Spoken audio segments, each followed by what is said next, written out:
ஆண்களுக்கு உரிமை தொகை வழங்கப்படும் என தான் கூறியதாக ஊடகங்களில் திரித்து செய்தி வெளியிட்டுள்ளதாக கூட்டுறவுத்துறை அமைச்சர் KR பெரியகருப்பன் தெரிவித்துள்ளார்.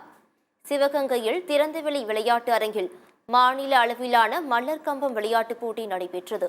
கூட்டுறவுத்துறை அமைச்சர் KR பெரியகருப்பன் போட்டியை துவக்கி வைத்தார். பின்னர் செய்தியாளர்களை சந்தித்து பேசிய அவர், ஆண்களுக்கு உரிமை தொகை வழங்கப்படும் என தான் கூறியதாக ஊடகங்களில் திரித்து செய்தி வெளியிட்டுள்ளதாக தெரிவித்தார். கல்வியிலும் பொருளாதாரத்திலும் ஆண்களும் பெண்களும் சமமாக வாழ வேண்டும் என்பதை திராவிட மாடல் ஆட்சி என்றும் அவர் கூறினார். உதயநிதி ஸ்டாலின் துணை முதலமைச்சராக எப்போது பொறுப்பு ஏற்பார் என்று செய்தியாளர்கள் எழுப்பிய கேள்விக்கு அது குறித்து தனக்கு எதுவும் தெரியாது என்று அவர் தெரிவித்தார். ஊடகங்கள் நீங்கள் ஏதாவது ஒரு செய்தியை போடுறதுல ஒன்றும் இல்லை, நான் சொல்லாத வார்த்தை இல்லை. அந்த வார்த்தையை நான் எப்படி சொன்னேன் என்பதை நீங்கள் பார்க்க வேண்டும். இருளப்பன் என்ற மாணவன் கடந்த ஆண்டுகளில் மாணவிகளுக்கு மட்டும் இந்த ஊக்கத்தொகை வழங்கப்பட்டது.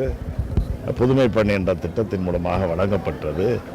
எங்களை போன்ற மாணவர்களுக்கு இல்லையே என்ற இயக்கம், வருத்தம் எங்களுக்கு இருந்துச்சு. அதை மாண்புமிகு முதலமைச்சர் அவர்கள் இன்றைக்கு இந்த தமிழ் புதல்வன் திட்டத்தை தந்ததன் மூலமாக நீக்கியிருக்காருன்னு சொன்னாங்க. அது மாதிரி எதுவுமே பெண்களுக்கு கொடுக்குறாங்கன்றது மட்டும் இருங்காதீங்க. இருசாராரையும் ஆண்களையும் பெண்களையும் சமமான வளர்ச்சி கல்வி பொருளாதாரத்தில் வர வேண்டும் என்பதற்காக முதலமைச்சர் எடுத்திருக்கின்ற முயற்சின்னு தான் நான் சொன்னேன்.